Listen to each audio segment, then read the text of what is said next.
I'm Susan Steele Mulholland, and welcome to this edition of Art Beat.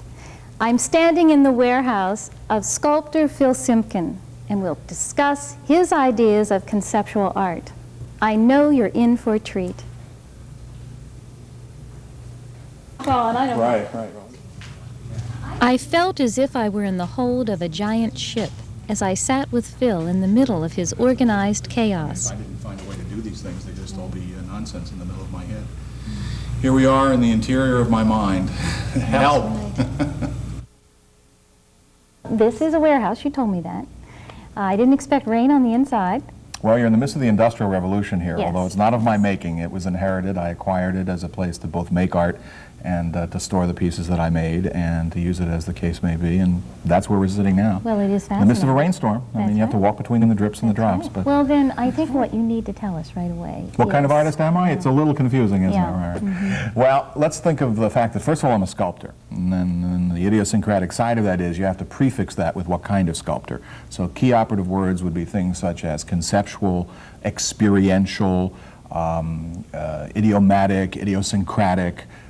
We do things in the kinds of ways that are behavioral, that are environmental, that are architectonic and architectural. And so all these words are modifiers for the kind of sculptures that I do. Usually they're participatory, interactive, involve individuals on their own recognizance, and I set the stage. The short of it is, as the sculptor, I set the stage, and the circumstances are dictated by each opportunity as it is availed to me. And then you sit back and watch? Well, sometimes I participate. Usually I'm directing, I'm organizing, I'm observing, I'm adjusting, I'm fine-tuning, I'm reiterating and recalculating and altering for a second stage of it. But by and large, I try and anticipate by considering the issues and conceptualizing the content and making sure that the elements that are supportive are fabricated and all in place and functional, everything is safe. I throw a great big dash of humor, tongue-in-cheek and cheek with tongue inserted, because wit and humor plays an important sardonic side of my interests. And then the end result is a moment of event that could last a day, a week, a month, a year, hopefully several years. But at this point in my career, which is now mid-stage, mid-career, mid-everything, it is not yet turned itself into a permanent installation piece, a permanent work on a plaza or in a building. Close, very close, but not quite there yet. Now Phil shares his conceptual approach to the artistic moment through this slideshow. This first slide shows your 15 minutes, which was the beginning of my career at the Institute of Contemporary Art at the University of Pennsylvania, and pretty much we put up a marquee with lights and cameras and bleachers and live microphone, and the idea was anyone could come along and tell or do or sing or dance or perform on their own recognizance, and if you called us up ahead of time, we'd put your name up in lights. It was essentially a response to Andy Warhol's Your 15 Minutes. I gave everybody their 15 minutes of fame, 1973. In the same exhibition, this was the Made in Philadelphia exhibition at the ICA under Suzanne Delahanty, who was director at that time. I did the Public Center for the Collection and Dissemination of Secrets in 30th Street Station as an urban sites phase of this. People could come and push a button and tell a secret, and then push another button and get someone else's secret as a reward. And this was in response to Richard Nixon bugging the Oval Office back there in the Watergate days. And you see Mr. and Mrs. America telling their secrets live in 30th Street Station. This is a displacement project that was titled that way because we were physically displacing the real world onto a photographic emulsion. These are pinhole cameras, triangular solid cardboard pinhole cameras. This was initially staged in Boston at the ICA there, and what you're seeing here is the Philadelphia Art Museum in the West Foyer. The cameras were solid packed in the West Foyer, and then the public would come up and remove a camera one at a time. Each camera took a single picture. You take the camera home, take the exposure instructions off the back and follow them carefully. Bring the camera back or mail it back to a public darkroom that the Philadelphia Art Museum had already constructed for this project, have your picture developed, and then the end results were displayed in the West Foyer as a kind of a gestalt slice of Philadelphia life photographically recorded, one picture and one camera at a time, one person, one picture. Human Puzzle, Art Park, 1975. 76 foam rubber puzzle pieces that you wear about your waist, one per person. Everybody is instructed to sort of figure out where they fit and how they put themselves together. And so within the context of 1 hour and my barkering, everybody pretty much found out where they worked and where they were supposed to go. And the in-group, out-group behavioral overtones of this are what it was all about, although on the surface it seemed to be an adult game. And when you all finally found yourself together, while you did fit into somebody, you could chug-a-lug on a little split of champagne while you're waiting for the slow pokes.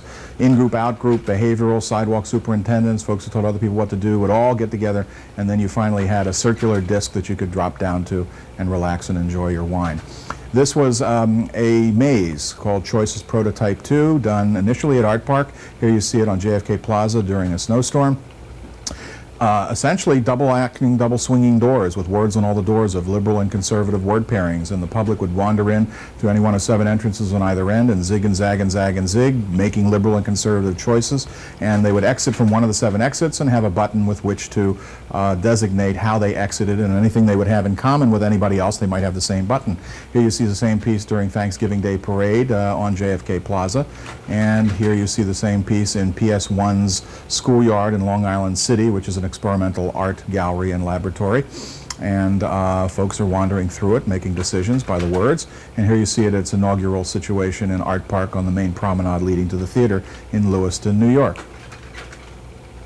Also at Art Park, commodity exchange, par value, essentially a latter-day American trading post, 50 boxes with the type inscribed in the lid, and lots of good things from auctions and markets that are stuffed into the boxes. There would be a lid card in each box with a pen. You could describe what you took, what you left, and what your rationale for doing that. And essentially, the value and commodity of each box would change and have its own defined history in the course of the event. Pennsylvania Academy of Fine Arts, we produced a theatrical situation where you'd come in one of 2 doors, a small door, a tall door, and once you came through that door, based on whether you had pets or not, you would try to put together the pieces that would form a rebus riddle. The rebus clue to where the key to the Pennsylvania Academy of Fine Arts was hidden, literally. The key itself was in fact hidden beneath the bench in front of Duchamp's cracked glass, the bride stripped bare by her bachelor's even. It was in fact discovered by a young couple, and the reward for this discovery was the world's most precious commodity, which in this case is the crack in the Liberty Bell, which I had cast directly from the Liberty Bell and created an object that had never before existed in the history of the world, because the Liberty Bell crack is of course a negative space. We turned it into a positive physical form, and this was then donated to the Academy for their permanent archives. And it was taken directly from a casting at the Liberty Bell with my dentist, because who else would know about how to take cracks and cast them in materials other than a dentist. And that has remained my icon for years ever since. Hanging rocks with talking mechanisms in the ceiling that would be yanked during Christmas time with sort of smarmy sounding messages such as "hug me please," or "my name is Teddy," or "let's go to bed." And when the cacophony of these sounds would coalesce at Christmas time, it was the right piquant moment that I had in mind. One of my most major projects is the 13th Winter Olympics in Lake Placid, New York. I was invited by the National Fine Arts Committee to do a major piece, and it took about a year of construction a priori here in Philadelphia and here in this warehouse and at other fabricating sites industrially around the Delaware Valley. And by the end result of a year later, we went up to the Olympics and spent a month there with a caravan, a flatbed trailer, and a huge moving van.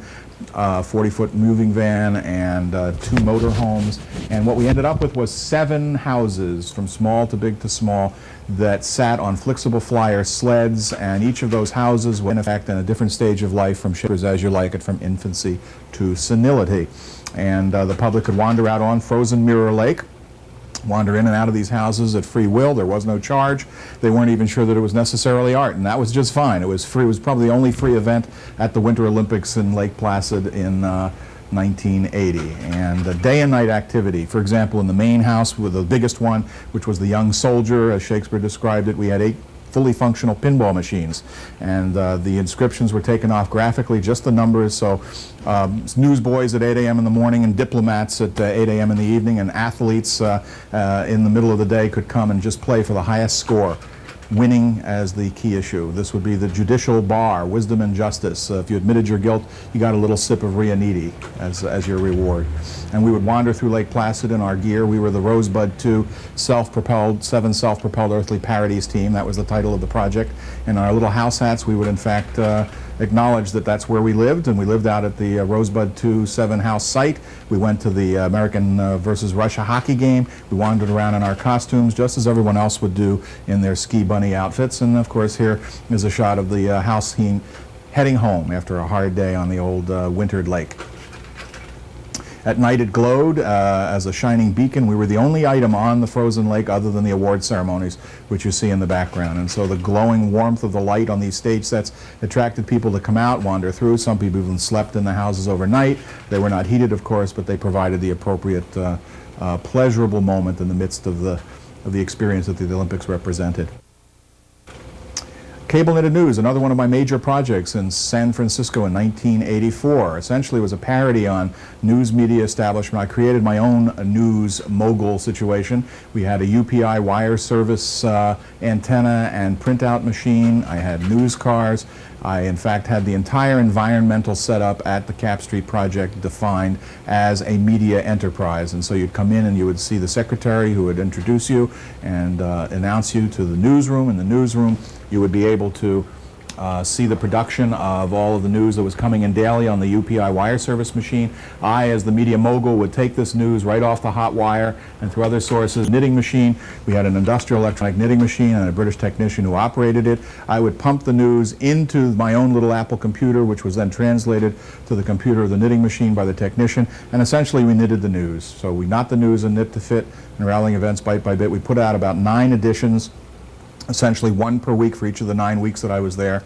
And then we had volunteer seamstresses who came and would take this news page where I would write all of the words and define and describe all of the imagery, and they would cut them up and turn them into wearable garments. So we had the cable knitted news car bra and matching bikini set, sweaters, gloves, 6-fingered gloves, tops and bottom matching sets, fish wraps, etc., etc.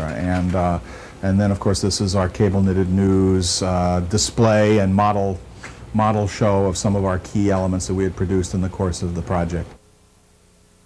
Now, by profession, you're a teacher. Yeah, university professor, yeah, tenured associate professor. I teach all the basic art subjects. I'm kind of the jack of all trades, mostly three-dimensional, so if it walks, it moves, it occupies space. So I end up teaching sculpture and 3D design and then 2D design and printmaking. I'm at the City University of New York, York College in Jamaica, Queens, and I'm also as an adjunct at Moore College of Art in Philadelphia.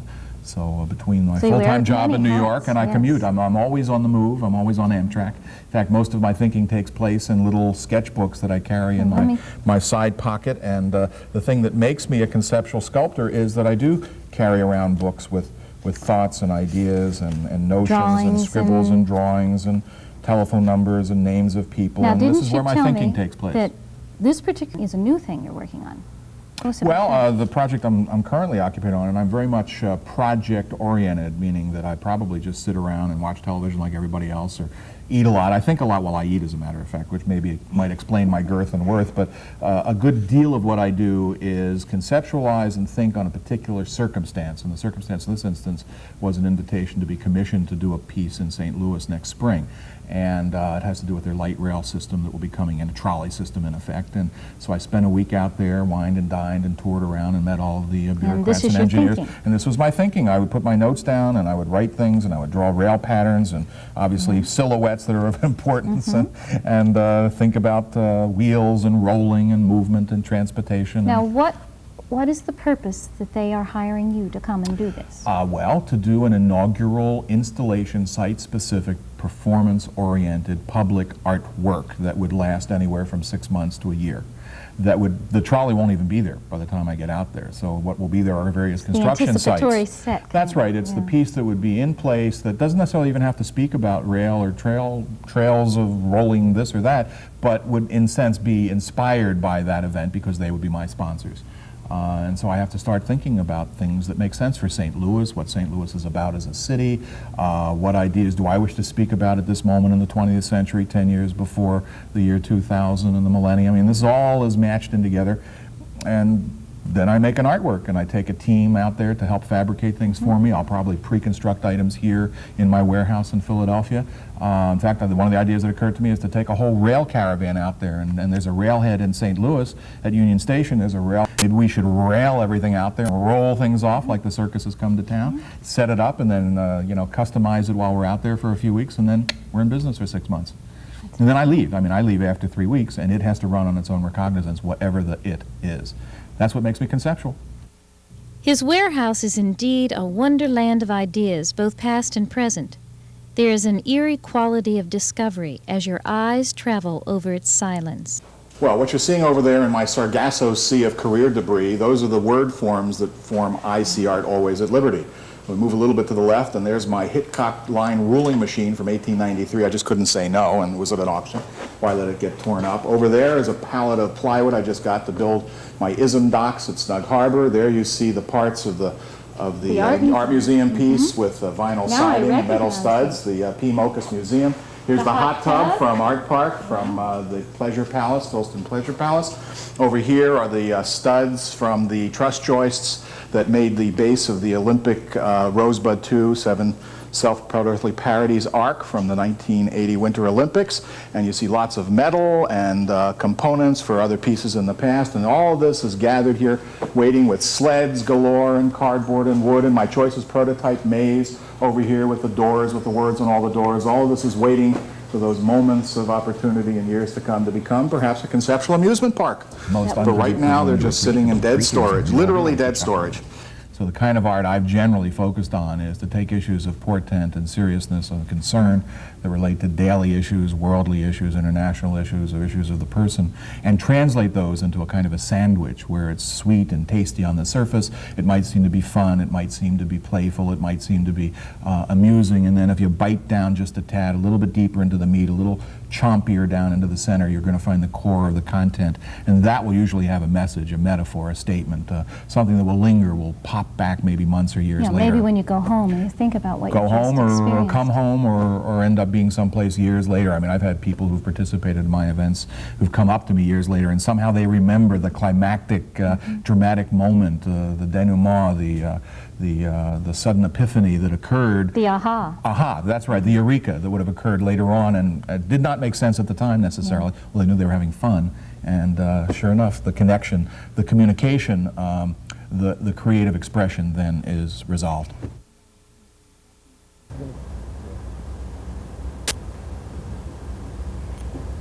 In this segment of Art Beat, you'll meet an artist who's a sculptor, a jewelry designer, a painter, a seamstress, a baker, a graphic designer, and a performance artist, all wrapped into one. His name is Robert Woodward, alias Peanut Butter. Meet Robert Woodward, the sculptor, painter, designer, and entrepreneur. Then, meet Peanut Butter, the 6'5" clown who wears many faces and many hats. Well, it's every woman's dream to be in the workshop of an earring producer here. You know, in today's world when costume jewelry is so prominent. How long have you been doing earrings? Earrings and jewelry, I guess about 7 or 8 years. It started back in I guess about 85 or so when I started, 84 when I started making them for my girlfriend, and then I was doing them at Bloomingdale's for a festival they were having. It's called Fête de France, and I had the idea of making it not just ready to wear, but made and ready to wear. So I was there making jewelry for people, and gradually it's become part of my. Instead of doing sketches, now I do mostly three-dimensional sketches with. You mean for future pieces, like for larger pieces, are really earrings to begin with? I use it as there's some pieces up in the front where I actually had enlarged pins to make the pieces for the wall, and that was sort of a transitional stage where I worked from little models or drawings, and now the larger sculptures, they're just completely freeform. But the jewelry has become a basis for materials exploration, and what it does is it allows me to make 15 or 20 pins or earrings in a night instead of one large sculptural idea in a week. Yeah, and so it's really like sketching, like doing really quick croquis sketches. Well, I'll try to be as smooth as I can with this hat. Now tell me, not many of the artists I've interviewed also, what are you doing? So what? So, Here I'm finishing a costume for the for a ball at the Michener Museum, and Michener, and I got a sewing machine about 15 years ago. Always wanted to learn how to sew, and bought one at a flea market for 40 bucks, and started patching overalls and clothes, and then started making costumes because I had to perform in clubs every week, and I'd make a new costume every week, and instead of paying, you know, $15 or $20 for a leotard, I would just make one for four bucks because I could get lycra spandex for that cheaply. And I also use it to, you know, for envelopes, for contracts that I send out for. This becomes an envelope, and then I just stitch around the edge. and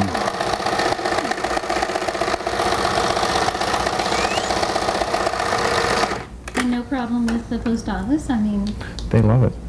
Halloween is one of those free days when you can not be yourself. You can be somebody else you want to be. And I used to take advantage of days like that, like New Year's and Mardi Gras and Easter and 4th of July, which is stretching it a bit. But you could do goofy things and people would say it was okay. And so that when I moved to Philadelphia, I started doing that and doing it out in the street.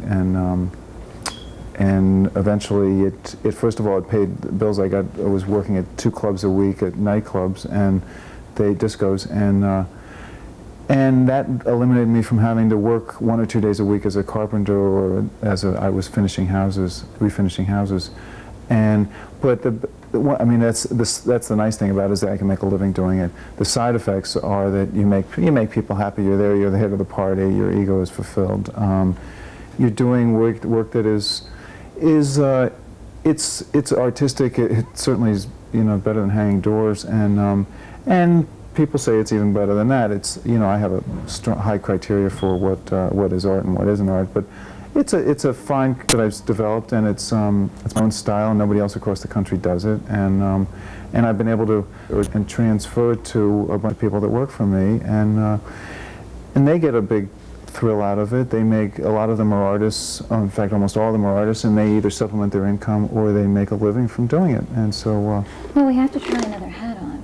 Let's try another hat. Sure. Let me hand you one. Hand me my rock. Okay, here's your rock. This is my rock. And I will try this one on. Oh, this is nice. Okay. Do have to ask you, this is a far cry from what you were educated in at the University of Pennsylvania. And let this be a lesson to all mothers and fathers. Don't worry if your kids are studying pre-med microbiology and end up going on to something goofy. It is, and I still think I'm fortunate that I didn't get into medical school. I was on a waiting list for 3 months all during the summer, and then opted to go over to Europe for a couple of years. And I find that I'm very happy not having any set schedule except 1 or 2 times, once every week or so. You know. But you don't regret your training at the University of Pennsylvania? Just think of all those years you could have been doing art. All the years I was learning, you know, I still read the Science Times every Tuesday, and I'm very intrigued by that. And there are a lot of artists that don't know what don't know what DNA is, or you know, ribonucleic acid. So I'm fortunate that I was able to study a whole nother area, and you know, the fact that I use lenses in my material, there are a lot of aspects that are translated into my work, which, you know, brings it my own unique vision because I have a different, you know, background. Well, we're sitting here amidst interesting sculpture. Do you want to address some of this? It's beautiful to look at. Was this in a show recently? This was down at the Rosenfeld Gallery show last year, and it's a lamp. What I started doing is, again, in the idea of making things approachable, not only touchable, but more part of a person's house and part of their living, rather than like jewelry is, rather than having it be on an isolated piece on a wall or stuck on a pedestal. The pieces are approachable and usable every day, and so this is essentially a lamp, but allowing me to be very sculptural about it. The fact that it alights makes it a lamp. The fact that the table has a level surface on it makes it a table. Anything I do under that, within those confines, I'm free to do and free to call it whatever I want. And it's and I don't care whether people call it a table or call it sculpture, call it art. It's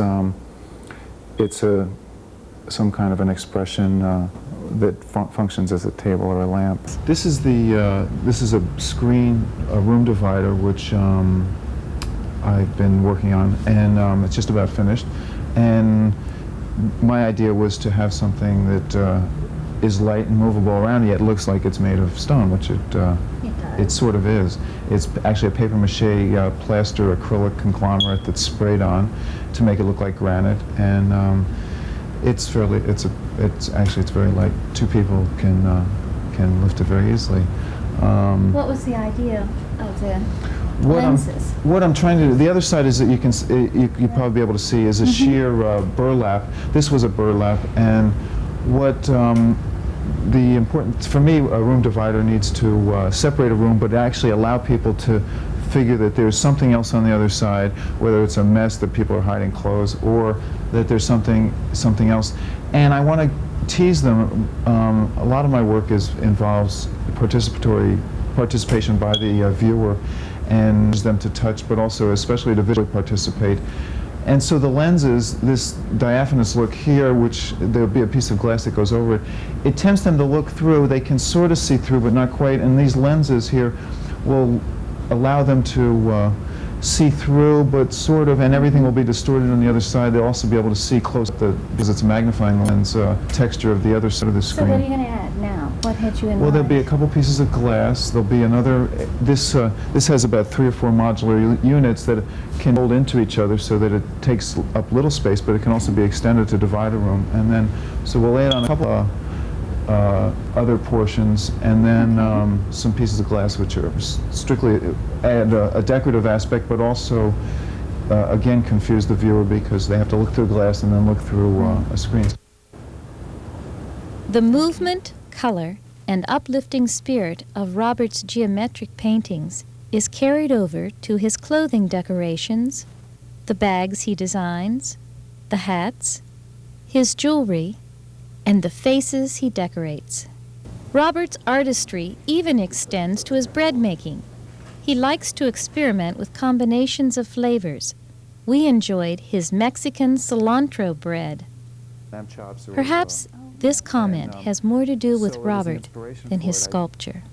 Just like geodes, things can be ugly or different on the outside than they are on the inside, and I like that idea a lot. That because a lot of people, very much judge people by what they look like, and you can either it can work both ways.